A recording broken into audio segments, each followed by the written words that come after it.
Assalamualaikum warahmatullahi wabarakatuh. Selamat pagi. Apa kabar semua sahabat Raja Gundul?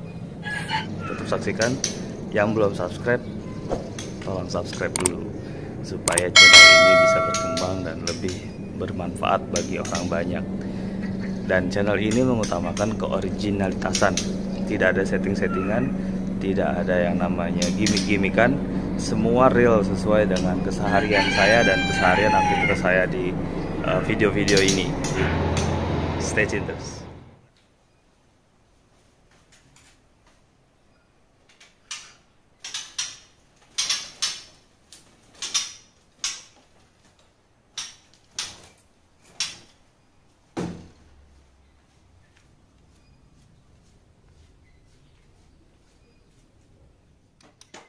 Assalamualaikum warahmatullahi wabarakatuh. Selamat pagi sahabat Raja Gundul. Alhamdulillah, setelah video yang sebelumnya saya buat tentang perawatan murai trotol untuk memproses atau proses mutasi bulunya supaya lebih lancar dan hasilnya bagus, di dalam video itu ada pertanyaan bagaimana caranya merubah burung murai trotol yang sudah terlanjur ngelowok karena kebiasaan memberi pakan langsung dari pemiliknya, dan bagaimana caranya untuk tidak ngelowo lagi gitu ya, atau kita sebut semi jinak. Nah, hari ini saya akan membuat dan saya akan memberikan informasi tentang bagaimana caranya, dan ini yang biasa saya lakukan. Apabila nanti teman-teman ada yang merasa, oh ini kurang tepat, ini kurang sesuai atau tidak biasa ya teman-teman lakukan, ya nggak apa-apa, balik lagi ke teman-teman ya, karena ini adalah versi yang saya lakukan dan alhamdulillah beberapa kali berhasil, termasuk burung ini awalnya sedikit ngelowo, cuman sekarang udah mulai semi giras lagi ya. Nah, bagaimana keseruan dan kelanjutannya, saksikan terus guys.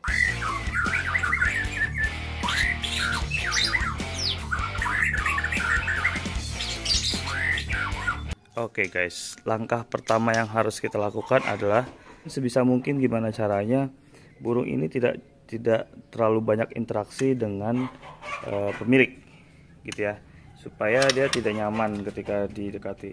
Cuman ini berlaku ketika hanya sedang ngelowo saja ya, tapi kalau udah seperti ini ya kita sering-sering berinteraksi pun nggak apa-apa. Oke, langkah pertama adalah biasakan burung mandi di pagi hari atau di malam hari di kerambah mandi ya, supaya dia terbiasa keluar masuk dan tidak terbiasa diberikan air di dalam kandang gitu ya.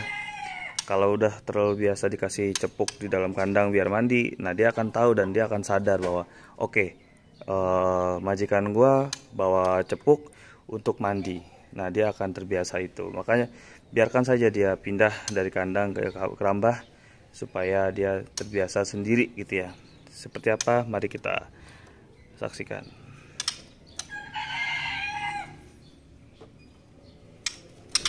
Nah,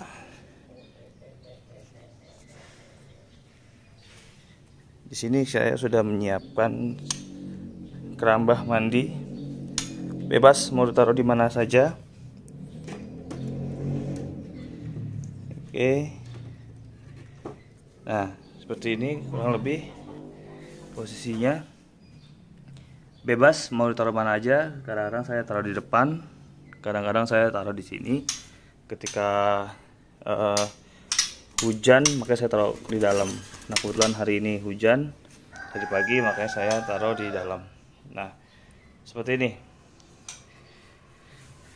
Oke, ketika sudah proses seperti ini, akan banyak kendala dikala burung-burung itu memang tidak terbiasa pindah makan atau pindah kandang dari kandang harian ke kerambah. Nah, yang harus dilakukan adalah memancing dia untuk pindah agar dia terbiasa. Seperti apa? Saya kasih contohnya ya. Nah, seperti ini contohnya. Di sini ada jangkrik yang memang burung itu belum makan dari malam ya, biasanya belum makan dari malam. Nah, kita potong kakinya. Oke. Nah, setelah kita potong kakinya, kita lempar di dalam kerambah mandinya seperti ini. Nah, lalu biarkan burung itu pindah. Kita perhatikan ya. Biasakan ya guys, kita sabar. Jadi gak usah terburu-buru untuk memasukkan burung itu dari kandang harian ke kandang umbaran. Biarkan saja, ikuti aja maunya dia. Ya, jangan sekali-sekali memaksa, jangan sekali-sekali kita mengguras atau menggurah gitu ya. Karena akan terjadi lagi-lagi interaksi sama pemilik. Biarkan saja dia masuk dengan sendirinya. Karena saya pastikan bahwa kalau malam sudah nggak makan, pagi pun dia pasti akan mencari jangkrik. Nah, naluri untuk mencari makan itu akan timbul di pagi hari. Sambil menunggu burung itu masuk ke dalam kerambah, ada baiknya guys, buat kalian yang belum subscribe channel Raja Gundul, di subscribe dulu. Saya yakin habis subscribe, pasti burung ini langsung masuk ke kandang kerambah. Ditunggu ya guys, 1, 2, 3. Oke. Setelah burung itu masuk dan dia memakan jangkriknya, nah terlihat ya teman-teman ya, burung itu memakan jangkrik karena memang dia ketertarikan antara jangkrik sangat tinggi gitu ya. Jadi pancing dia dengan taruh jangkrik di dalam kerambah, lalu kita tutup dengan menarik kandang ini. Nah, oke, itu proses pertamanya. Oke, setelah dia di dalam kerambah, maka burung itu balik lagi ya. Kalau ada yang belum terbiasa, maka dia akan bingung harus apa. Langkah kedua adalah memisahkan kandang ini dengan kandang kerambah untuk kita bersihkan dan untuk kita berikan pakan ya, seperti ini ya. Oke, kita pindahkan ke tempat yang berjauhan dan pastikan kandang kerambah itu sudah tertutup dengan sempurna ya, karena takutnya ada pintu kerambah yang agak susah menutup, dia bisa lepas. Nah, proses yang kedua adalah biarkan dia di dalam kerambah untuk dia mandi sendiri. Waktu yang mungkin kita berikan adalah mungkin 5 menit pertama. Oke, ketika 5 menit pertama dia tidak mau mandi juga, maka kita bisa menyemprotnya dengan spray atau semprotan burung yang halus saja, seperti ini contohnya.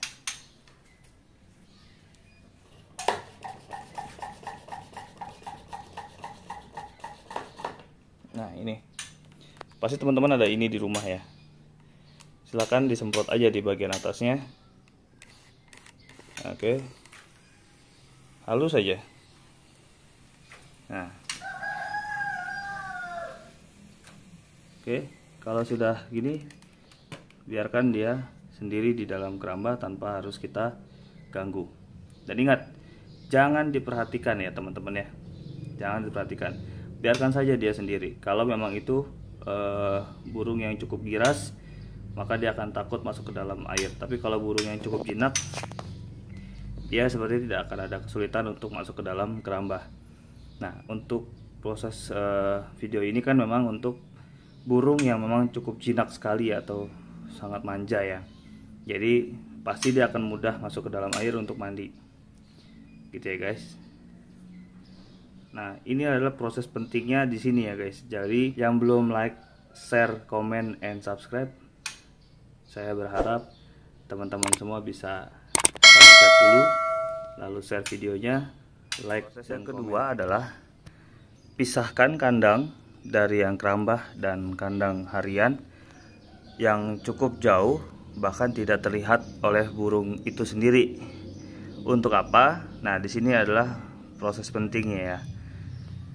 Setelah kita pindahkan burung itu ke kandang mandi, maka disinilah kita siapkan kandang untuk kita bersihkan.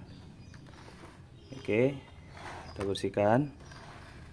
Dan kita berikan jangkriknya di sini.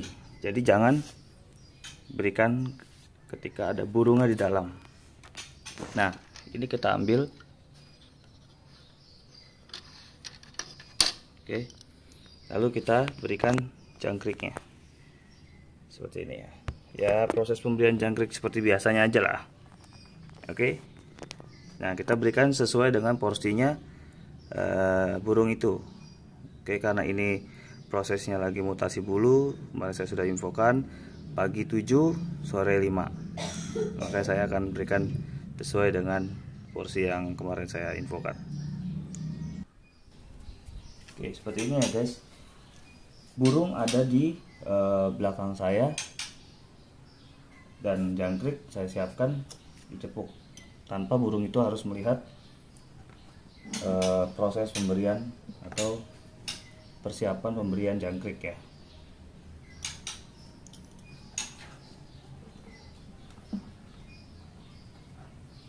Oke. Nah, berikan jangkrik yang segar ya guys, jangan berikan jangkrik yang sudah lemas. Biasakan berikan jangkrik yang masih aktif, masih lompat-lompat, badannya yang segar, yang tebal dagingnya. Supaya apa ya, balik lagi ke nutrisi atau ke efek samping dari jangkrik itu ya, proteinnya dan lain-lain. Oke, sudah 7, maka kita masukkan ke sini kembali. Nah, ini berlaku untuk semua guys.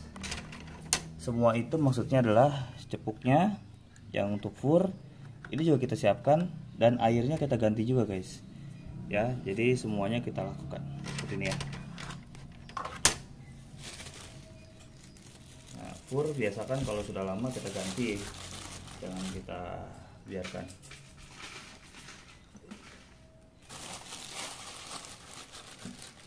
Oke, makanya jangan kasih fur banyak, jangan kasih fur terlalu banyak.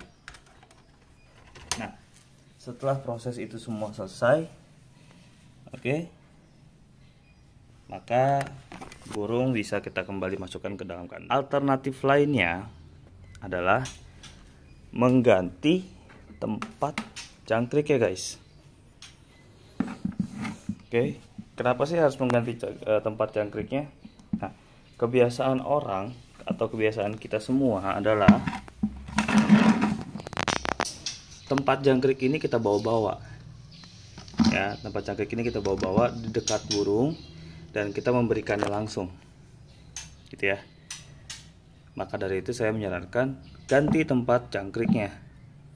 Mungkin tadinya di sini pakai ini, yang kedua mungkin pakai ember biasa atau warna yang lebih berbeda ya, lebih terang atau apa, atau biarkan burung itu tidak sama sekali melihat lagi kandang jangkriknya ya, karena proses pemberian jangkrik yang tadi itu tidak sama sekali dilihat.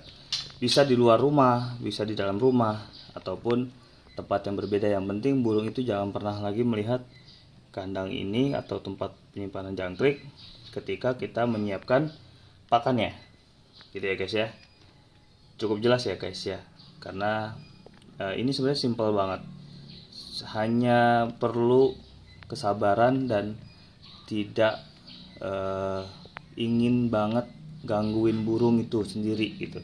Karena kalau udah gatel gangguin, atau kita pengen ngoprek-ngoprek atau pengen gangguin atau apalah gitu semacamnya, maka efeknya seperti yang teman-teman rasakan, yaitu ngelowo atau jinak.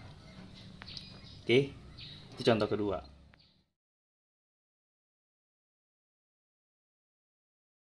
Oke, oke, proses selanjutnya karena dia sudah selesai mandi, maka burung itu akan kembali lagi ke kandangnya dan dan dia siap, maaf ya guys, dan dia siap menyantap jangkrik. Nah, oke, jadi tujuannya adalah tidak memanjakan burung untuk diberikan langsung ke cepuknya atau ke burungnya. Nah, biarkan dia pas masuk ke kandang dia merasa oh sudah ada jangkriknya, dan dia tidak perlu lagi menunggu majikannya untuk memberikan gitu ya. Nah, proses selanjutnya ketika sudah selesai mandi, ada juga yang menyebabkan burung ini menjadi manja atau ngelowo gitu ya. Karena ada beberapa faktor membuat burung ini ngelowo. Salah satunya adalah majikannya itu sendiri. Ada yang burung itu nurut sama tempat jangkriknya, ada yang memang dia nurut dengan majikannya gitu ya. Nah, yang harus dilakukan adalah memberi atau menaruh kandang itu di bawah. Menaruh kandang ini di bawah, jangan di atas. Karena kalau di atas, tiap majikannya lewat, dia akan nunggu atau dia turun ke dalam tembok, ya.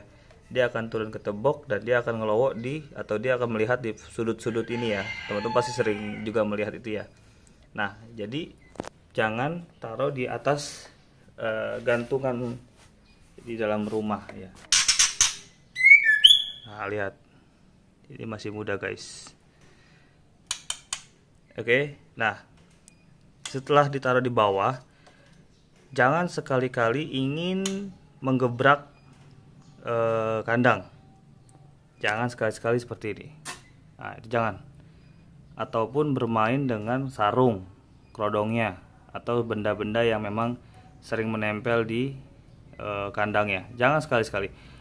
Biarkan saja orang itu kandang itu ditaruh di bawah dan orang-orang di dalam rumah itu lalu lalang, gitu ya.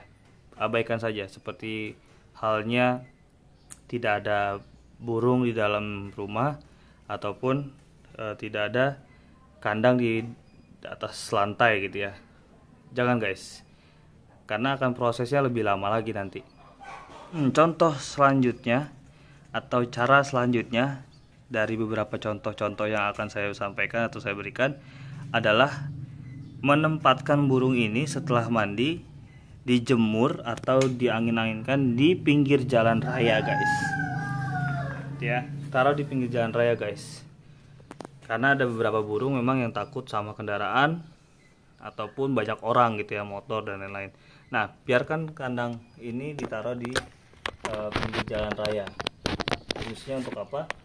Ya, fungsinya untuk agar burung ini tidak terlalu manja ya, atau tidak terlalu berani sama orang gitu ya. Nah, ketika sudah ditaruh di dalam atau di pinggir jalan, nah proses itu berlangsung jangan lama ya guys, cukup 10-15 menit saja, tapi rutin. Nah, cara bawanya gimana? Ya udah, diablak aja kayak gini, diablak. Setelah mandi kita bawa ke depan rumah atau ke pinggir jalan, dan sampai pinggir jalan ditaruh di tempat yang di bawah atau di tengah-tengah posisinya. Jangan terlalu atas, jangan terlalu ke atas sekali. Jadi sejajar dengan badan manusia atau ada di dasar aspal ya, atau cor-coran. Ketika memang dia sudah selesai ditaruh di dalam atau ditaruh di pinggir jalan, tempatkan burung ini di dalam kamar yang sangat jarang dilalui orang lain. Nah, ini juga bisa dilakukan, ini juga prosesnya juga bagus juga. Artinya gini, sendirikan burung ini jangan sekali-sekali dilihatkan oleh manusia. Hanya ketika mau ngasih makan aja baru kita keluarkan. Nah, keluarkan ya, bukan memberikan makan di dalam kamar tersebut. Keluarkan, kasih makan seperti yang tadi saya udah jelaskan di awal. Simpan lagi di dalam kamar yang memang sangat jarang dilalui orang lain, atau biarkan aja dia sendirian di situ sambil proses pemasteran ataupun apa ya bisa dilakukan. Intinya jangan lihat orang dulu deh, kalau memang orang yang menyebabkan dia manja. Oke guys, gitu aja tips dari saya. Lakukanlah konsisten, jangan sekali-sekali ingin cepat menikmati suara burung, jangan sekali-kali ingin melihat burung itu gacor, karena semua burung juara pasti melalui proses yang sangat lama dan konsisten ya. Kalau saya memang tidak bertujuan untuk lomba ya. Saya hanya ingin menikmati burung dengan suara-suaranya yang merdu itu di dalam rumah saja. Ya, jadi ya saya prosesnya ya sekedar minimal tidak manja, gacor, suaranya enak gitu ya. Tapi juga tidak takut sama orang gitu. Jadi ya sesimpel-simpel itu aja gitu, nggak perlu yang mewah-mewah. Tapi kalau memang ini ternyata burungnya bisa diajak lomba karena memprosesnya juga hampir sama, ya kenapa enggak gitu. Tapi yang setidaknya kita sudah dapat 2 poin langsung di dalam waktu yang bersamaan. Ya, sekian dulu video dari Raja Gundul yang memang tidak begitu banyak modifikasi dari beberapa video-video yang lain di sana, tapi ya itu cara dan versi saya sendiri gitu ya. Apabila ada perbedaan dengan versi teman-teman, ya itu baik lagi ya, silakan teman-teman mau menggunakan cara yang mana, karena memang terapi masing-masing pasti berbeda. Yang penting intinya konsisten guys. Dan jangkrik sebentar lagi langka guys, mau lebaran. Salam Raja Gundul. Salam dari Raja Gundul pamit. Assalamualaikum warahmatullahi wabarakatuh.